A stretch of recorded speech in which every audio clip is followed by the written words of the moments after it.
Good evening, ladies and gentlemen. Hello. My name is Michael Wade. I'm a professor here in strategy and digital. But in fact, my title has changed today. So now I am the autonomous professor in strategy and digital. And the change in title is a reflection of the fact that earlier today, IMD opened its newest research center. That's the Autonomous Global Center for Digital and AI Transformation. And I say new because we've been doing work, as many of you know, in digital and digital transformation areas for a long time, for many years. But now we're accelerating that work, and we're really shifting in a direction towards artificial intelligence. And what we want is for IMD to be a clearinghouse of the world's best research and thought leadership in this area of digital and AI. And that's going to be reflected in this new research center. Of course, it's not only research, we also do a lot of programs. If you notice in the agenda of the OWP program this week, there's a lot of content choices around AI. We have a large group of faculty who are comfortable and knowledgeable in this area. So the sponsor of the new center is a company called Autonomous. Now, Autonomous may not be a household name to many of you, but they're making huge waves in the tech world in the areas of digital and AI. And Autonomous is led by a legendary figure in the tech world. So I'll be introducing in a minute Joseph Bradley. He's going to come up and share some of his thoughts on how the physical and the digital worlds are merging and what that means for you as individuals, and what it means for organizations, and what it means for society. And then when he's finished talking, I'm going to come back up. We're going to sit in those chairs right over there, and we're going to have a conversation, a Q&A session around this topic. And what we hope is that the Q&A is not just between the two of us, and that you are invited to participate as well through questions or comments that you may have. And you see on the stage right behind me here is a QR code, and I should probably duck so that you can actually see it. And that links to a Slido so that you can, during the presentation or afterwards, you can post questions that you may have for Joseph. Well, also, in case you're old school, we're going to have mic runners running around so you can ask questions in that way as well. So let me give you the lowdown on Joseph Bradley. Joseph has a degree in economics from the University of California at Berkeley. He spent his whole career in the tech world. So he's worked for companies like Pacific Bell, AT&T, C3 Communications, and he spent more than 15 years at Cisco. And while he was at Cisco, he was running a number of their technology practices, including IoT, blockchain, and he was one of the founders of their IOE, that's Internet of Everything practice, which he led there for a while. He's also an author, so I can highly recommend his book. It's called Questioneering, the New Model for Innovative Leaders in the Digital Age. And for the past 3 years, he's been the CEO of Autonomous, a company that is leading the digital charge for the largest construction and development project on the planet. So he'll explain a little bit more about what that looks like. And through all of that, he's been a great friend of IMD. So, ladies and gentlemen, please welcome Joseph Bradley. Thanks a lot. Yeah, I appreciate it a lot. All right, we have a great topic to talk to you today about. Super excited to get a chance to see all of you. We're going to talk about the convergence of the digital and the physical worlds. But to get started, just so I get a sense of who we have in the audience, how many of you are very familiar or have seen the movie The Matrix? Okay, this is great. All right, so it's just us, so you can be real honest. Don't I'm gonna ask you a real basic question, so relax, don't get nervous. I got 2 pills. I got the blue pill. The blue pill says, woo, let these kids go on, let them play video games. Let them be out there. Let them play video games as much as they want. I love this virtual reality stuff. And I got the red pill. The red pill says, physical world, man. Take those games away. What's wrong with you? They need to be outside. Okay, who wants to take the blue pill? Ooh. Oh, don't, okay, all right. Got some gamers, yeah. Blue pill, okay, blue pill, all right. Fortniters, yeah, see you guys, blue pill. All right, who wants the red pill? Okay. Blue pill folks, you're already here. Red pill folks, you're gonna get a ping in about 5 seconds, let you know this isn't real right now. Okay, that's great. I wanted to get a sense of that because we're gonna talk about these things. And to get us started, I want to introduce you to my favorite friend, my nephew. His name is Malcolm. And I went over to Malcolm's house. He lives in Vegas. And I said, Malcolm, what are you doing? He can't say Joseph. He couldn't say Joseph when he was young, so he calls me Uncle Jojo. He says, Uncle Jojo, I'm getting ready to play football, going outside. I'm like, okay, cool. He's going to play football. And we happen to have a football tournament. So I go, oh, great. I'm going to get dressed and get ready to go play football. Pretty simple. Next day, I come down the stairs. I said, Malcolm, what are you doing? He says, I'm going to play football. And I'm like, oh, cool. That's right. We had a tournament. So I get all dressed to go outside. And what does Malcolm do? He goes right upstairs. He didn't say qualifiers. He didn't add any adjectives, adverbs. In both cases, he just said, I'm going to go play football. You see, this is the world of singularity. In his mind, doesn't see a choice. Now, is this really happening today? Let me tell you. The average city in the U.S. has about 24, global city, look at the top cities around the world, they have about 24 million people. So look at the top cities around the world, 24 million people. Fortnite, Roblox, 500 million plus. They're doing it today. 2 billion in revenue. Most cities barely breaking even or close to bankrupt. 2 billion a day. This is happening. It's not something that's totally futuristic. So today we're going to talk about and understand what does it actually mean when I say this concept of singularity, what is singular reality, what does that mean to you? We're going to talk about what are some of the risks, and ultimately have a great conversation where we hope to engage you. Okay, let's talk about defining the singular reality. So if you remember during COVID, what was the favorite phrase for us technology folks showing the world how valuable our technology was when it came to digitization? Remember that phrase we used every morning? You're on mute, right? You're on mute. Remember that? You're on mute. Say that 100 times a day? You're on mute. That's all right. You're on mute. You're on mute. Right? That was what we did, right? That's how we lived our lives, right? And so we said, yeah. The pendulum, we go, hey, everybody's going digital. We're all rushing and go digital. That's where it is, right? We're never going back in. We're staying in the digital world. Then COVID got over, and then what happened? We said, whoa. We have what? All of these buildings left. No. We got to get back in, man. We got to go back in. So we said, no, it's not about living in the digital world. It's about living in the physical world. And what's the answer? It's just plain living. That's the thing. That's what you got to grasp. It's not living in the physical world. It's not living in the digital world. You're just living. It's not going to Amazon only.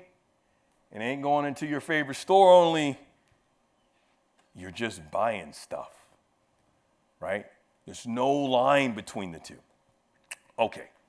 And there's tons of technology behind it. Yes, AI is the kind of main brains that's driving it, which is great. And then you have to have some way of executing. So you have IoT and you have robotics, execution engine, and then these devices have to have some way to communicate with each other, right? To transact with each other, and that's where blockchain is so critically important. So what's a real live example of this? Is it only gaming? Is that the only example of the merging of singular, this notion of bringing together the physical and virtual worlds? How many of you love to vacation? Okay, all right. Oh, we've got a lot of travelers. Let me tell you what your experience is like if you love to vacation.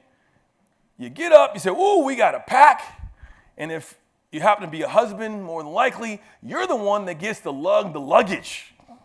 You get to pick it all up. You get to lug that luggage out of your house, down the freeway, into the cab or into your Uber. Then you get to go to the ride. Then you get out of Uber. You grab the luggage out of Uber. Oh, how great. Then you get to drag it up to the lady at the counter. She tells you to go ahead, put it on the machine. Not just your luggage. You put your wife's on. Everything's great. And the kids. You're doing great. Oh, guess what? You get off the plane. Then what do you get to do? Woo-hoo. You get to grab that luggage again. And you grab it again, and you grab it again, and you stick it in the taxi cab. You ride to the hotel. Great. Then some guy tells you, would you like me to take your luggage, sir? No. Yes, take it. Oh, great. Then you got kids. They take your luggage, and what do? You get to the room, and what are you waiting on? The luggage. Kids screaming, you're waiting on the luggage. And then you get the luggage, then what do you got to do? Unpack it. What a wonderful experience. That's what you do, right? That's what we love every day. But what if there was something different? What if you could blend the physical and the virtual worlds together? What we're doing for NEOM, which is Saudi Arabia's world's largest project, building a new cognitive city. What if we could actually know where you're going? Oh, we actually know that. What if we knew what airline you're flying on? Oh, we actually know that. What if we knew what hotel you're staying in? Oh, we actually know that. What if we knew the room you were staying in? Oh, we actually know that. Okay, so before you go, we send you a digital image of your room. And based on your itinerary, we give you a recommended set of clothes and attire. You then can choose to follow our recommendation based on a number of kids and a family you have in terms of where that clothes should be put up in the room, because we know the layout. You say, yes, wonderful, I'll accept it. The next time you see your luggage, and when you leave it at your house out front, we pick it up. Next time you see it, when you get to the hotel room, it's already there. How cool is that? Oh, by the way, then if you have someone in your family who likes to do a little shopping, and they always shop too much, and now you got to figure out how to buy another piece of luggage to put it back on the plane to go through it all over again, you ain't got to worry about that, right? Guess why? Because, well, when you get to your home, your luggage will be delivered for you. That's the experience you can have when you create these digital and the physical worlds come together. That's one example of this experience that can be made live for you. Okay, so when you think about this world of singular reality, this converged physical and digital worlds, what does it mean if you are a CEO or you're an enterprise executive and you're sitting there? What are the recommendations that I'm going to tell you? What do we want to talk about? Number one, I'm going to tell you about investing in data assets. I'm going to tell you what that means, how important that is for you. Number two, we're going to talk about employing a cognitive learning loop, right? We're going to talk about a notion called failing fast, how that used to happen. We're also going to talk about understanding the happiness paradigm, why that is so critical. Changing a new definition for privacy. Yes, we got to get around that. Yes, it's a new definition that's required. And then finally, we're going to talk about probably the most disruptive thing that we're going to mention, which is multimodal productivity, fancy word. Okay, let's talk about investing in data assets. How many of you would say you are approaching real-time running of your organization? You're using real-time data to run your organization. How many of you say you're getting there? Okay, how many people are not close? Okay, all right. So most of you guys are feeling you're not quite at real time. That's your goal, huh? That's your goal, real time information. That's what the goal is, huh? My daughter was a teenager. She was 16 years old. It's still hard to talk to, but she became an adult now, but she was a teenager at the time. And those of you who are teenagers will understand the joy of that once they become teenagers. And she told me very vividly, Dad, I've been on this planet 16 years. I know how to drive. I said, really? We bought her an old PT Cruiser. And she, being a scholar that she is, she's getting her PhD now at NYU, but being a scholar that she was, she read that manual. And that manual told her, you change that oil every 4,000 miles. But Dad was trying to explain to her, that's fine when the car is brand new, but not when it's got 200,000 miles on it. That you need to change the oil more often, you need to check it. But she said no, because she's been on this planet 16 years. She understands. And so she gets in the car and she's driving it, and what happens in real time? Real-time information. The little light in the car came on, a little oil light, ding, real time. What happened also in real-time information? She pulled over the side of the road because she had a little problem. Called a blown engine. All in real time. Is that our goal? Is that our goal? I'm going to tell you right now, when we talk about AI, real-time information is too late, folks. Real time is too late. You need to move to being predictive and proactive. And if you think about it from an enterprise perspective, most enterprises today still only use about 5% of the information they collect, same with cities. But a cognitive one, a predictive or proactive organization, understands they want to use 90% of that information. Now, one, that means what? That means you're collecting information that you know what to do with it. That's number one, right? And number two, you're actually using that information. So when you think about the new city or new enterprise economics, it's all about understanding that you need to create a set of digital assets. 90% of a business assets today are intangible. You know that to be true inherently, but it's kind of hard to put your head around. Is there any Airbnb employees here? Okay, are there any hotel employees here? Okay, good, we can talk about both. Great. Great. So, Airbnb is worth a heck of a lot more than all those hotel companies. You got to combine them together. You know it to be true. It's the value of Amazon. You know it to be true. It's the value of Google, value of Facebook. You know it to be true. Yet most enterprises today do not have a strategy to acquire, build, or partner with data assets. Just like you would a strategy to make acquisitions for companies, I'm telling you, you need to understand what partners, what data sets do you need to have a relationship with to be able to use and deploy. Just like you would have an M&A strategy, you need one around investing in data assets. And here's the trick. It's not just because you just think you need it. It doesn't work that way. It's a little word that starts with a T. Anybody know what it is? No something equals no data equals no value. No trust. Trust. That means you better be able to explain what you're going to use it for. Trust is essentially critically important. No trust, no data, no value. So not just about having a strategy to acquire these data assets, but you got to be very, very clear on what you're going to do to use them, right? Okay. And when you think about real-time applications that are real-world applications that are used for these, several, I'll just talk about a few. Zhong'an had an opportunity to visit one of the most advanced cities in the world. I was the first, I think, non-Chinese to be able to visit the city. They have this great tool around weather prediction. The AI actually watches the puddles that are happening in the road as they're coming down. And it predicts if it continues to rain X amount of time for this many years, will they have a flooding problem? And it prioritizes the repair of these roads based on that without ever talking to a human. It then dispatches out a crew to fix the puddles. It watches the puddles. It watches the crew's work and closes it out when it views they have done the proper repairs. Elderly assistance, another one is great. Over 70 years old, they watch the water intake in the house. AI watches it. if it sees that your water intake is down and assumes that you're over 70, there could be something wrong, automatically dispatches a social worker to your house to make sure you're okay. No human intervention, right? Streamlining travel we talked about, and we'll talk more about digitizing physical assets. Travis Scott. Anybody know what Travis Scott is? Oh boy. Okay, Travis Scott, yeah, great musician. He decided to have a concert. But guess what? He had his concert in Fortnite.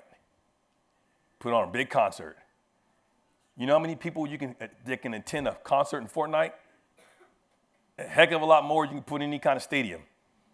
That's what he did, right? That's what he intended. So this stuff is real. It's really happening now. Okay, let's talk about the second thing you need to do.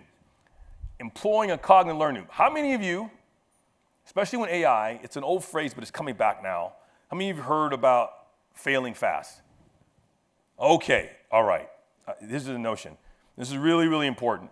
Terry was in, yeah. Terry's my buddy at Cisco. Terry, you remember this conversation. So remember, Terry, we could go in and we could see John Chambers, CEO of Cisco, used to be.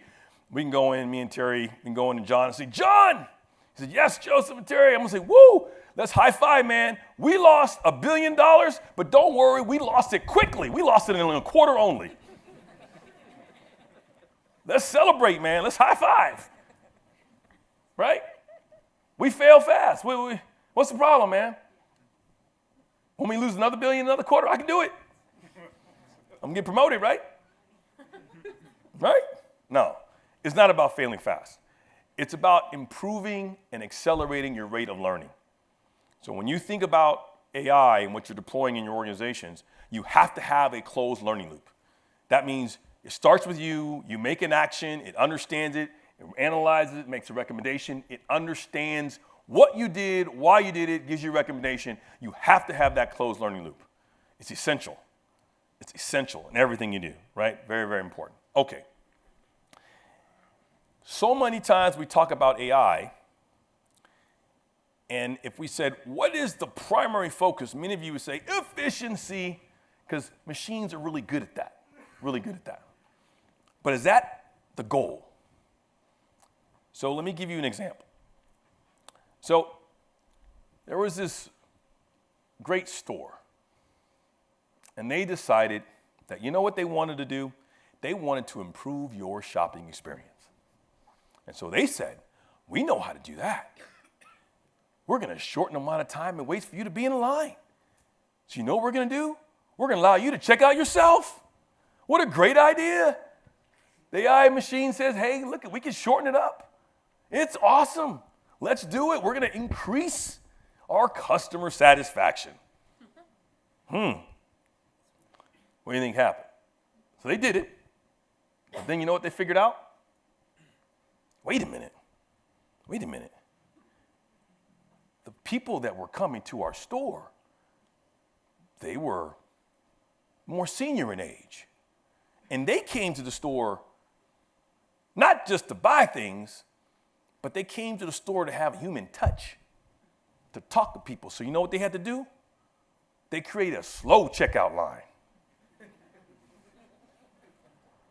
Literally, there's a slow checkout line so that they could engage, have a conversation, because that's what they wanted.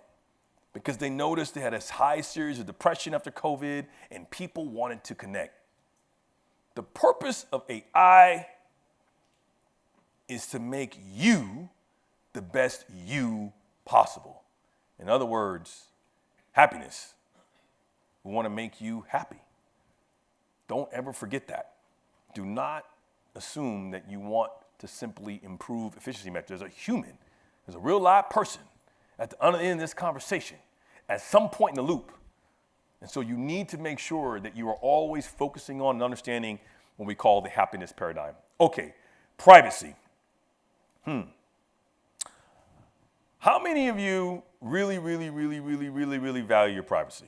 I mean, like really value it. Really? Interesting. Okay, keep your hands up. How many of you value your privacy? Put your hands up again. How many value your privacy? How many of you go to supermarkets? Keep your hands up. Okay, how many of you but you told me you really value your privacy, but you put your stuff on that conveyor belt, don't you? And don't you let everybody see what you're buying? Don't you do that? I thought you said you value your privacy. Wait a minute. No matter what you buy, any kind of products, you put it on, everybody sees it, man. Why do you do that? Why do you do it? It's because you feel that in that moment, there's an exchange of value. It's worth it. Privacy is contextually based. It's directly proportional to the value you receive. Here's the trick. In that simple example, you understand the value. When you're talking about AI and deploying solutions, you have to be very, very clear on what that value is. I'm not talking about a 10-page end-user license agreement where you're scrolling through the bottom. Click it if you want to get the data. That's not going to get it there. Because once you violate that trust, man, you're in trouble. This is about making sure that everything you do from an AI perspective has a clear roadmap to express value. Very, very important. Okay, probably the most controversial of things that we're going to talk about today. If I asked all of you, what is your digital identity?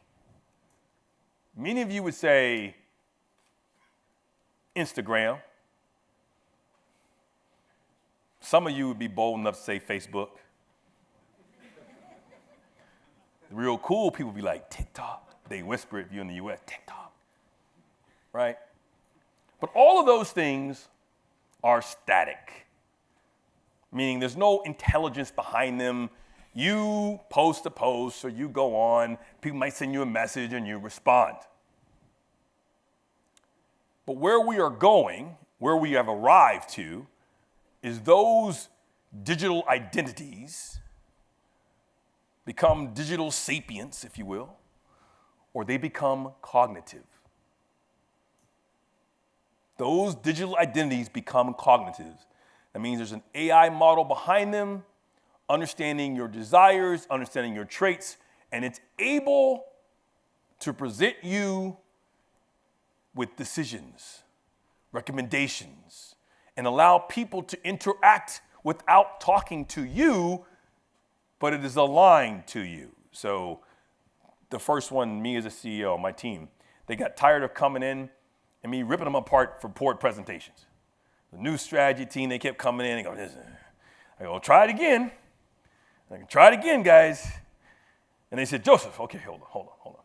And every time they would come in, they would come in and I'd say, well, let's start it we have a meeting at 10 a.m. They got it wrong the next day, I moved it to 9 a.m. Pretty soon we started having meetings at 3 o'clock in the morning to help motivate them. And they said, wait a minute, can we create an LLM for you, Joseph, that actually takes your emails, takes the videos that you've done, combines that with our information, and can give us an opportunity to talk with it before we talk with you. To mimic and get your feedback, but it's not really your feedback, but it is your feedback around how this presentation will be perceived by you so we can get better. Sure, try it. Wow, did that work? Amazing. It actually worked, right? They got to having meetings back at normal times. Probably improved them by like 98%. Same thing about a doctor version, medical version, sports version. You get the point. If you are an enterprise, the single biggest challenge that you will have, especially in this world now, is knowledge retention. This just got solved. Look out. This just got solved for you. You're an employee, and I want you to be more productive. So now all of a sudden, I'm going to give that employee an LLM that's going to understand the decisions every employee has made. It's also going to ingest that employee's email. It's also going to ingest every video conference that team is on, so it knows its responses, and it's going to watch how that employee's working. Employee's going to be really happy because, man, I'm getting a lot of stuff done, but that means that digital identity now contains the knowledge of that individual. Knowledge retention. Woo, you with me? That's what's happening. Whether you know it or not, I guarantee you 30 to 40% of your millennials already have this done. They're already doing it. Several sites online help you build it, everything. It's going to get easier and easier and easier and easier. And so if this exists, who you got to sell to now? Who's your customer? Who are you selling to? If Joseph has a bunch of these multimodal me's, who are you selling to? Easy concept to think about. How many of you have HP printers? Any HP printers around here? Anybody own an HP printer? Okay, if you own an HP printer, you can tell that printer to self-order when it needs a cartridge. So that means all the suppliers of all the stuff that goes into the cartridge, they ain't selling to you no more, they selling to that printing device. That algorithm is making decisions. Well, this means that you're gonna have to have multimodal services, right? Multimodal services means that you're gonna have to face that off to understand who your customer is. Because your customer now is gonna be me, but it's gonna be my digital identities. Because I'm gonna use it to take care of a lot of the things that I don't wanna deal with, to get that initial selection criteria down. Okay, you with me still? So, these are the 5 things we talked about, right? Investing in data assets, employing a cognitive learning loop, understanding the happiness paradigm, embracing contextualization of data, right? It's contextually based, and then probably the most controversial, multimodal, right? Multimodal services. This stuff isn't all easy to do, and it is absolutely contains a lot of risk, right? So I want to be sure I talk to you about some of these risks, right? Okay, so let's talk about a couple of these risks. Disparities in access. You got to really watch this. Disparities in access. What does that mean? Digital divide. In the US, they said, great, we're going to make a judicial system. We're going to put an AI model about it. It's going to help out the judges, going to make recommendations. What was the problem? What happened? It took data around people that were sentenced. It said, unfortunately, African Americans were sentenced twice as long for the same crime as Caucasians. Well, let's just keep doing that. That must be right. So let's replicate it instantly. That's the problem. Garbage in, garbage out. You got to make sure that everyone is represented in the data sets. You got to own that. You got to know that. You got to make sure you understand who in your organization is responsible for the ethical use of AI. If you don't answer that question, don't mess with AI. If you got to go to an org chart and you're like, well, it's probably, no. You got to have who is accountable. Who in your organization? You know why I tell you that? Because as I tell my team, AI looks good in orange, but I don't look good in orange. You understand? You see what I'm telling you? AI can be responsible, but it can't go to jail. It can't be accountable. You know what I'm saying? So that means you got to know. You have to know in your org chart who you're talking about. Okay, concentration of power and control. Second thing is, if you're in a great running, efficient corporation, who makes the decisions? At the top. Here's the problem. When we start talking about mass customization and we start talking about making personalized decisions, value improves exponentially as you move decision-making closer and closer to the customer. If you got an AI model that's making decisions, it's going to look at who made the decisions, it's talking about you. That's the wrong person to be asking the question to. You got to talk about the people that are close to the customer. So you got to be very, very careful when you talk about decision-making models to ensure that you are having a diverse basis of information. And it's hard because typically the people that make those decisions every day, it isn't captured. So a big issue for you, okay? Digital identity. Who owns it? This is a good one. So that means I create this great modelless employee and then Joseph leaves. He's gone. But that's okay. I still got him. I still get to use his stuff, right? Right? Everything he built was built on the company's computer. Everything he's ever learned was learned in the company. What do you think? Do you own it? Is it yours? Or do you got to pay him something if you want to use it? That's interesting. So I mean, an employee could do something really good for one company and then use that identity for the rest of his life and not have to work anymore? These are the things you got to deal with. These are the issues that come to mind. And then how do you deal with truth? How do you deal with truth? How do you know that's my digital identity? How do you know it? Blockchain, application, NFT. How do you know it? You got to think about, how do you know? How do I know what I'm listening to? How do I know that what I'm getting at is truth? Data integrity, not data security, will be the biggest issue you have. Why do you care about data security? Because you assume your data is correct.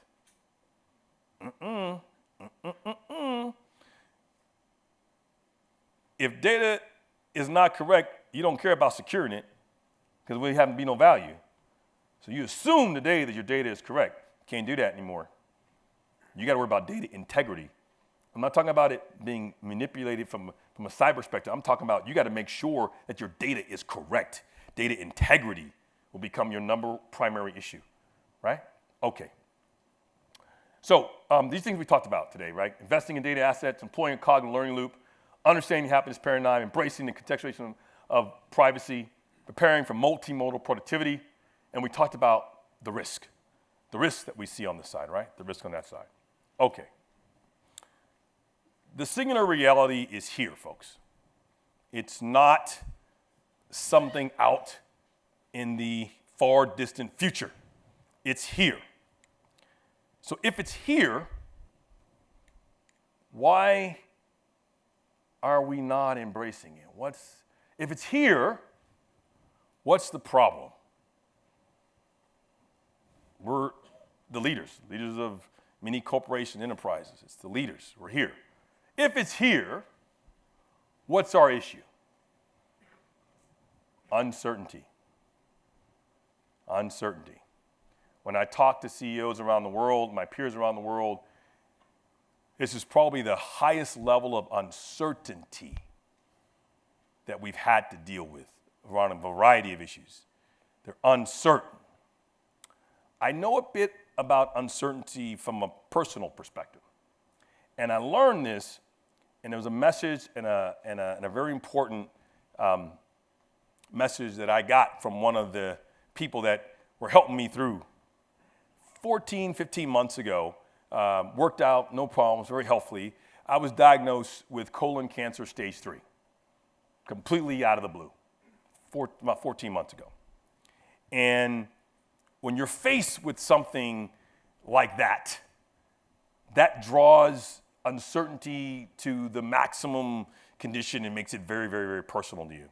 And when I was going through that, and got through it, 100% fine, but got through it, all the chemo treatments and surgery and the chemo treatments, there was a very special person, many heroes, that I got an opportunity to fist bump with when I first came into that chemo room, and I was a bit scared, a bit nervous, right?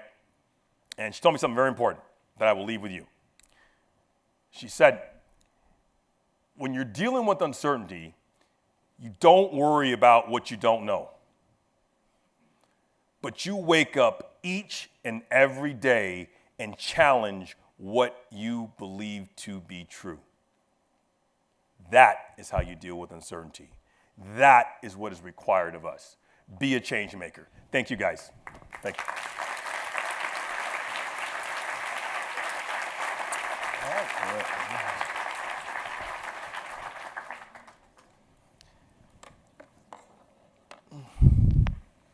All right, thank you, Joseph, for that. Now we're going to start the kind of Q&A session. Some of you already sent questions. You can continue to do that in the Slido tool, so maybe we can get the QR code back up on the screen there. We also have mic runners, so if you want to just raise your hand, you have a question, we can do it that way as well. I'm going to pick up on something you talked about in your presentation. Real time is too late. Yeah. I think that's kind of an interesting concept because we talk about the value being real time. So real time is too late. So how can you, as organizations, any advice to people here, how can you really be forward-looking to be able to anticipate and see the future before it happens? Well, so two things. So one is you have to follow data. Data is your friend. And so that means that you need to build within your organizations a common data architecture tool. So you can think of that in non-technical terms as being, you got a bunch of people speaking a bunch of different languages.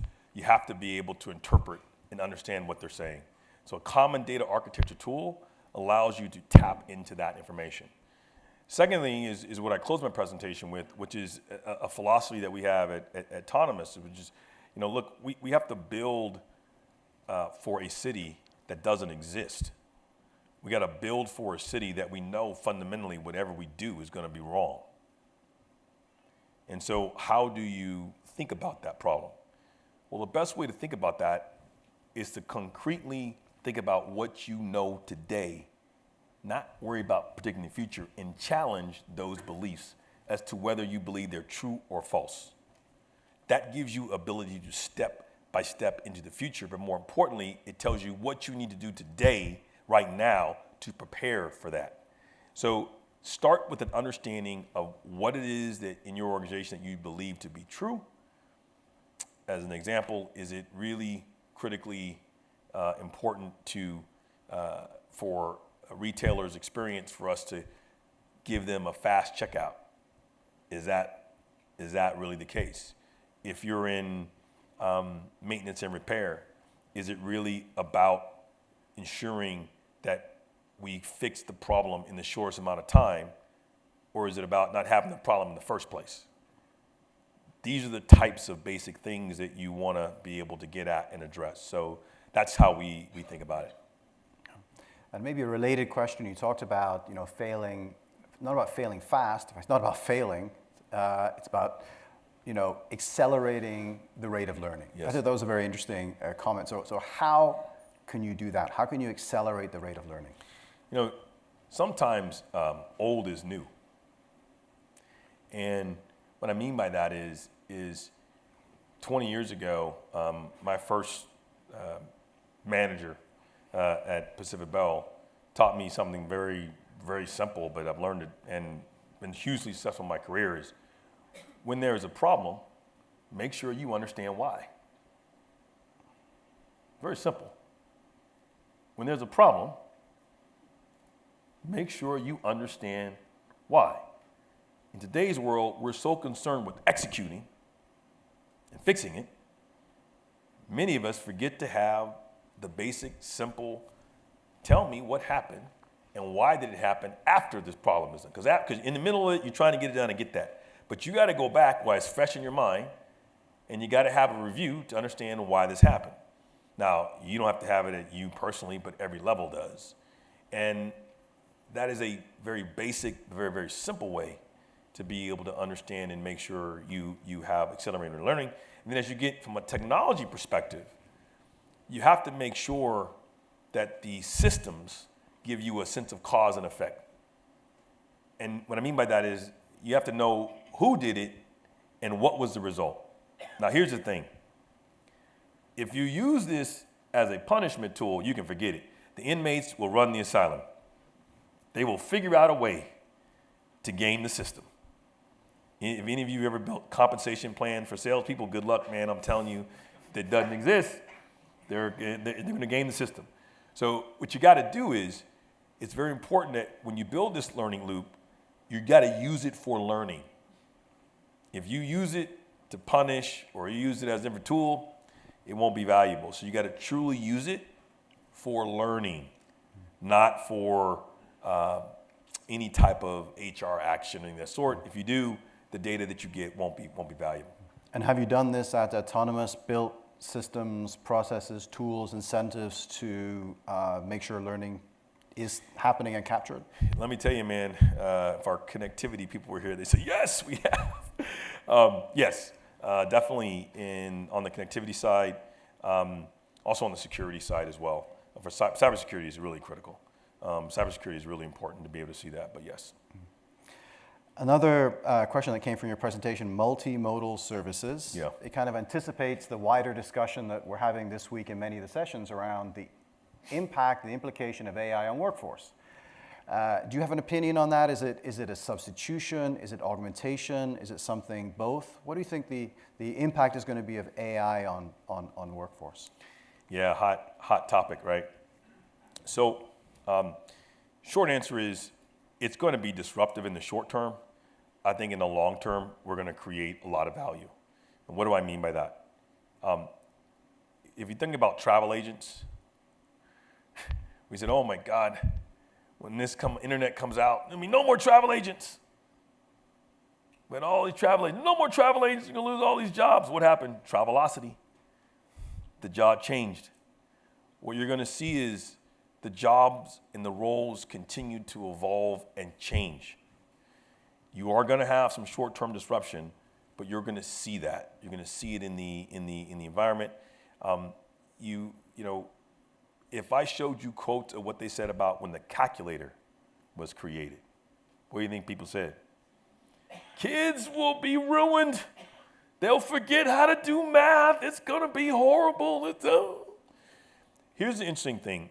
When people talk about jobs or the impact of ChatGPT, they tend to focus on the output. They tend to focus on what ChatGPT is actually the answer that it's giving or what it's producing. That's not the human part. The value is in the question. You understand what these kids are doing? You are moved into a world where all the answers are known. So therefore, value is in understanding what question to ask.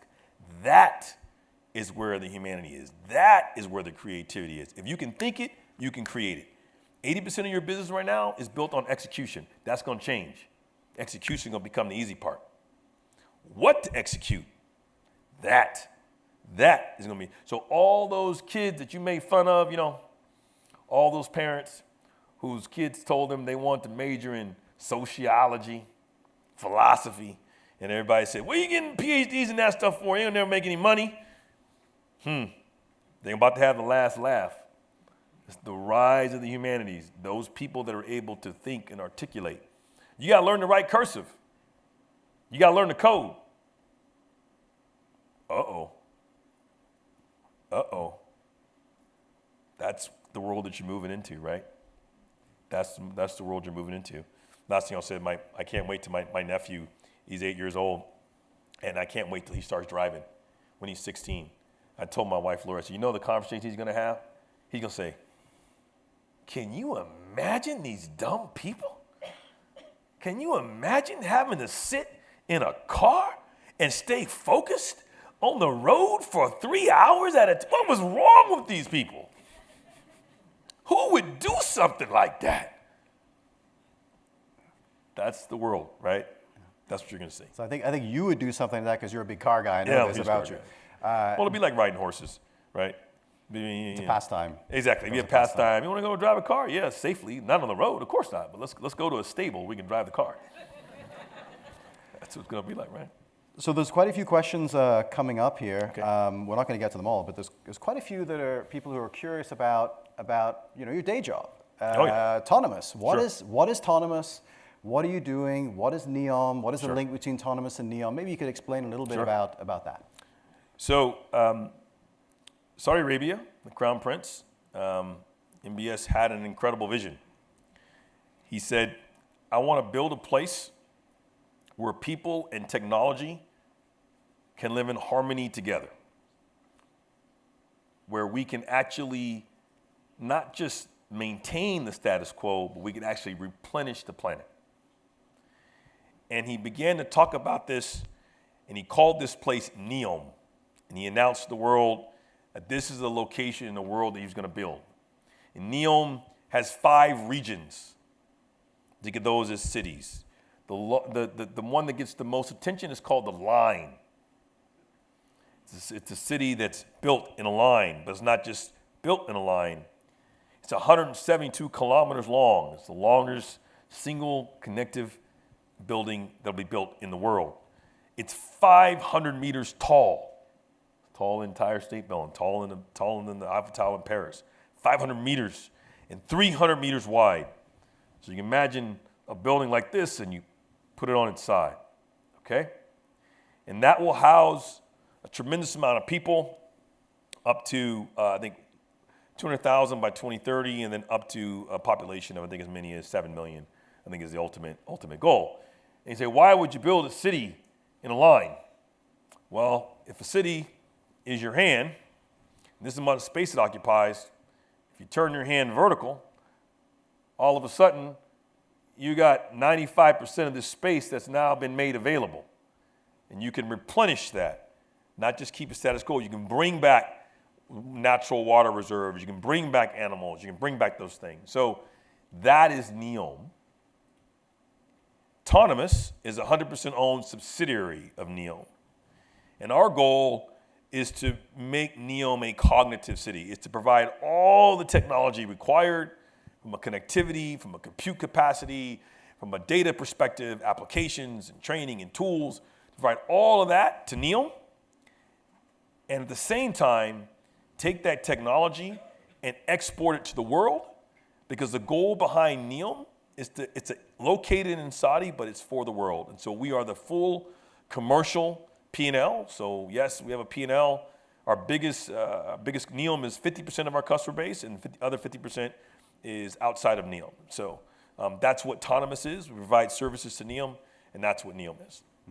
So the NEOM project, in a way, it's the mother of all greenfield projects. I mean, you don't have to worry about legacy. You do not. It's the largest, public numbers, about $500 billion US dollars to build the project. So it's the largest project in the world. It's going to use somewhere in upwards, I think, of 50 to 60% of the world's steel supply. So it's an incredible project. I would say it's the modern day version of the pyramids. I mean, it's of that magnitude. We'll have about 300,000 construction workers building NEOM. So that just gives you a size. 300,000 construction workers constructing and building NEOM. There's about 10,000 employees living in NEOM today. I'm one of them, and super excited about the project. And that gives you the flexibility, I guess. You don't have to worry about legacy. So what are some of the cool things that you're able to do in NEOM, through Autonomous, that we haven't seen before? So one of the things I think is super cool is we call NEOS, and Mike Z is the architect behind this, a brilliant architect. So the reason I tell you, a common data architecture is really hard. It's never been done before. People say they have, but they don't. It's really, really, really hard to build. And most people try to put it all together in one massive data system. It's really difficult. And so what Mike Z designed was what we call a federated data model. And what that means is that data can sit where it is, but we have control over how it's used, and more importantly, a common data architecture. So if we type in we need something, it can go and get that data wherever it is. Now the reason that's important is because NEOS doesn't just treat information as a simple data element, but it also treats other systems as data elements. So what do you mean by that? That means that if we chose a particular data platform, Palantir or C3 AI or whatever, we could then swap that out if another one becomes available to it. So it gives you ultimate flexibility. And so what that allows you to do is, if you came to NEOM, and let's say you are a Westerner and you go and you want to take a picture of your family, you take a picture, it's great, but you don't realize that there happens to be a non-Westerner who would be offended if their picture was taken because of their garb or clothes or whatever the case is, right? They would be offended. Well, you have right over that picture, but you don't have right over their likeness. So when you deploy NEOS throughout NEOM, it would have the ability, using the app, when you took that picture, to instantaneously check and see, do you have the right for that person's likeness? If you don't, it would dissolve that person's image from the photo before you actually stored it and became part of your own memory. So that's something that you would be able to do as an example. And then we talked about the luggage example, which is another great thing that we'll be creating, practical experiences. You're also talking about being able to have experiences, if you like to golf, as an example. If you're a golfer, you love to go to a golf course, but maybe your son or daughter isn't of the age where they can keep up just yet. But you know what? You could be on the golf course in NEOM. Your son or daughter is on the golf course, but they're digitally on it. They're playing the game. And as they hit the ball, they see you at the same distance. You hit the ball, and you have your glasses and you can see them. So you have a experience in the digital and the physical world being melded together to allow you to still interact and have sports as a family without being physically located in the same location. And that links something you said earlier about trust and benefits. Yeah. Because I guess for some people here, the idea of this or the idea of your luggage, showing up is a privacy nightmare, right? That people will be like, geez, I'm not sure if I really want all my information to be known, all of my movements to be known. So there's a benefit on the other side. If benefit's high enough, people will trust. Is that you want to say something a little bit more about that? Yeah, so one is don't feel bad. NEOM isn't for everybody. It be really clear. NEOM is a place that's designed to leverage your information to provide you with increased time to spend with your family, to remove friction out of your life. And that's part of the equation. It requires you to play that game. The way I view it is, as long as you understand, our role is to be very, very clear on what value we're going to offer you. And I think that's been the problem. You're collecting data, but people don't know what you're using it for. Our job is to make sure, from a technology perspective, that you are very much aware of, not some end user license agreement. Here's what we're doing in plain English. This is how we're doing it, so that you can make the proper decisions. And if we do that, then I think that you, as in controlling your destiny, will be able to make those decisions. I will tell you this though, the generations that are coming up, they already decided this. Your life is going to be miserable if you don't participate. Because you know what? They're still going to send you data. It's just going to be wrong. They're not going to not advertise to you. The junk mail that you get, and those people that get all the junk mail, you're still going to get the junk mail. You're still going to get advertised that. They're not going to stop. But if they understand you, then you will get a better experience. That being said, you have to hold people accountable from a data and security standpoint. And when a violation does occur, people are going to have the switching costs. They're going to be able to move to who they want to go to, or who they feel comfortable with. So my view is we got to be clear. One, you own the data. There's no question about that. Two, we got to present you with value to make sure you understand how that's going to be used. And if we do that, then we fundamentally believe that you will make the right decision, because it's up to you. The tech sector generally is getting a lot of heat these days about the impact on the environment, sustainability. Yeah. What's your thoughts about that? What are you doing at Autonomous to make sure that the impact of what you're doing is not negative toward the environment or beneficial? Absolutely. That's a core premise for us. And so if we think about AI, the current model of AI, we don't feel is scalable. The compute capacity that's being required to drive it, we don't see that as being something that is scalable from an environmental standpoint in the long run. And so we're investing very heavily in different models that provide a much, much, much better tokenization rate or efficiency rate associated with AI than the current architecture does. I think NVIDIA is an incredible company and done some incredible things. And I'm confident that they will figure out a model that is scalable. The current model isn't. And I think it's important for folks to recognize that because we need to invest, and we are investing in models that are fully scalable. We also have a version of blockchain, obviously, that is much more efficient. And for us, it is all about, we have every meeting that we have, there's always two chairs that are left unopened. There's a chair for the customer and there's a chair for the environment. And we make sure that both of those chairs have a voice, because it's really, really important. That's being ingrained in your culture. So that's how we handle that. There's a few questions here about you. Sure. Actually, any advice that you have around leadership, that you've picked up over the years and you apply at Autonomous and other places, advice on being a good leader? Yeah, probably the biggest thing I think that I tell my team all the time is all things can be important, but they are not equal. Too many leaders today will tell you customers, employees, financials, you gotta do it all. Really? They're all equal. Doesn't mean they're not important. Does not mean they're not important. But you have to provide, especially today, very clear direction on what is the most important. That's your role. You got to make that call. For us, it's very simple. We take care of our customers. Take care of our employees, sorry. Take care of our employees. They take care of our customers, and our customers take care of our financials. That's the order. That's how we view it. And so I think that's critically important as we go through.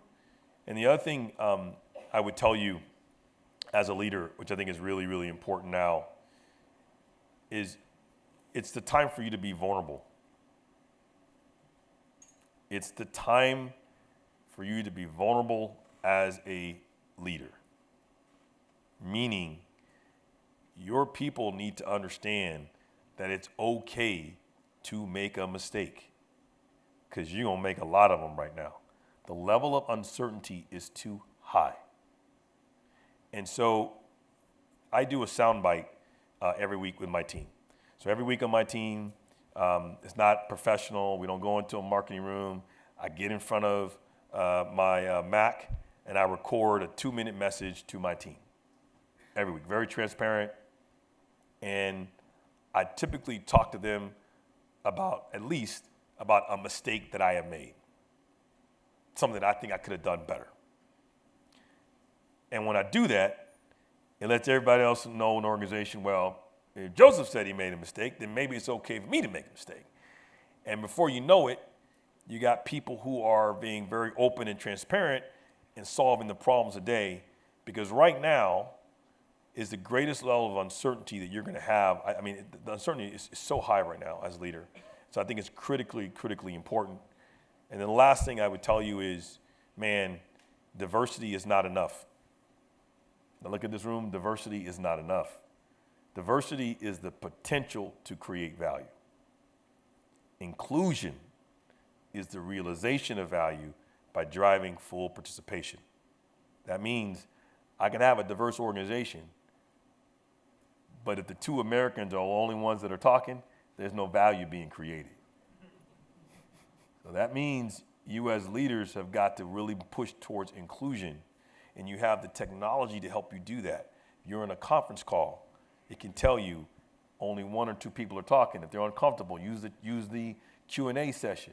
Create a polling feature. But you got to pull it out, because right now you need every bit of value you can in your organization, every bit of thought process you have to make it work. And any tips on how to build an inclusive organization? Yeah, I tell you, the first thing is you got to make sure you hire inclusive leaders. It's really simple, man. If you think about your HR process, and if all you're talking about and asking people is are their technical skills to do the job, and you don't have a conversation around their level of inclusivity, who have you promoted? How do you make decisions? How do you involve the right people? Who do you involve in these decisions? It starts with having an inclusive leadership team. You have to have that. Second thing I think is very important is transparency.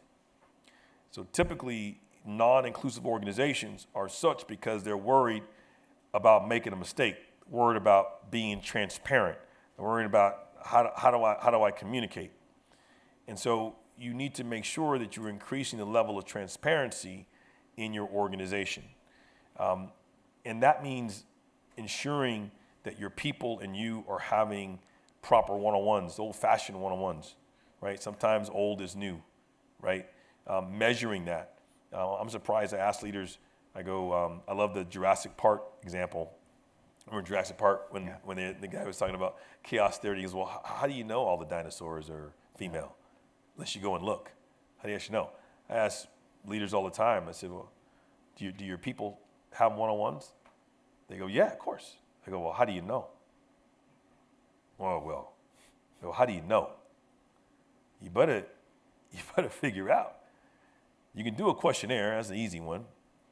But there's also technology out there that allows you to be able to look at communications patterns without invading privacy, to be able to understand if your people are talking to one another. Are they actually having those things? But you better know, you got to find out, because now is the time.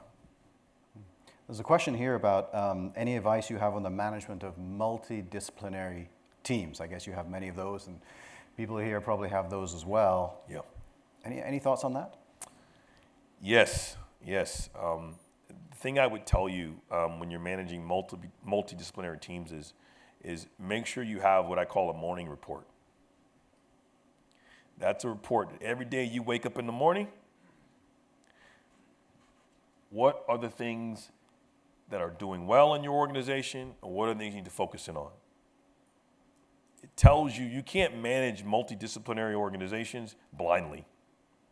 So, and you also can't assume that they all have the same priority. It does not mean that they're not important, but once again, it gets down to understanding what that priority is. So I like to call it a morning report. So you get with your IT team and understand how do you figure out and build that morning report. Amazon, Jeff Bezos used to call it, he told me he spent I think 6 months or 7 months out of the year on methods. And what he meant by that is how does he know that his organization is doing what it's supposed to be doing? How does he measure his organization? It's so critically important that when you're managing multidisciplinary teams, you have this sense of what is your actual morning report, so you can understand exactly what those priorities are.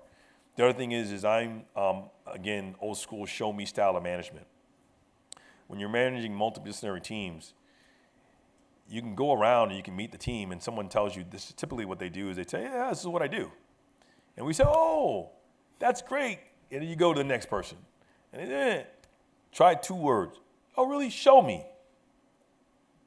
Show me. Oh, well, 2 things. One, you care. Hopefully you'll learn something. And 2, they get a genuine sense that, hey, what I'm doing matters to the company, right? Matters to the organization, and hopefully they actually show it to you. Hopefully they do what they say they're going to do. But show me is a very powerful word, I think, as leaders. You've had experience recently that I wouldn't wish on anybody here. You had a cancer diagnosis, a serious one. Thankfully, all good. You're all good, and you came out of it, and you're all good. Has your worldview changed since that? Has it shifted in any way your thoughts or mindset around work, life, or whatever? Yeah, I mean, one is tomorrow's not promised. So I will tell you, we talk about work-life balance. Forget work-life balance. It's life. Balance. It's life, man. And make sure that you are spending the time with your loved ones and make sure you're present. Make sure you're really, really present when I say that, because tomorrow isn't promised. The other thing is it changed my definition of heroes. I think we all look up to famous people and because that they're famous and they're athletes or whatever, and then we turn that athlete, or we look for that athlete to do something that we stretch them and we make them a hero because they're famous.